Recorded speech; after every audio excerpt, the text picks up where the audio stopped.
Well, this is a really important topic for me because we talk a lot about work-life balance on this show and making sure that you find your fulfillment and your meaning in Christ. And this, I think your book and your story really hits home with me because actually in our office, in the Pensacola office, is a article that was written about my mother, and it's got a picture of baby me in her hands, how she took me to work, which was pretty radical back in the early 1990s to take your child to work. And she was in the medical field. So here I am, a baby, walking around, I think it was in a Shan's office where she was again in the medical field, bringing me to work. And so, moms have such a really hard job because they have to be full-time mom all the time, which is underpaid and overworked. And then they're expected a lot of times now by culture to have a full-time job and just to be able to carry it all.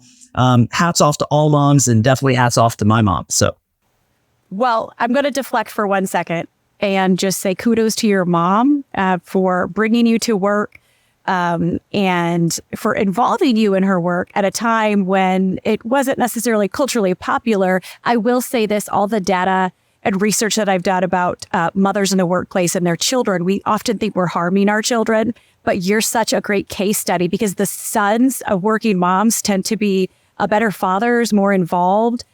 You pick up the domestic load. You don't take things for granted. You're just better partners in general. So just a big shout out to the job that your mom did. And we need better childcare. Okay. Because, if moms can't work, we're missing out on, trillions towards the economy, but also 70% of moms will be the primary breadwinner. So we need to make sure that moms, are paid well, but also supported in the workplace and supported at home so that they can be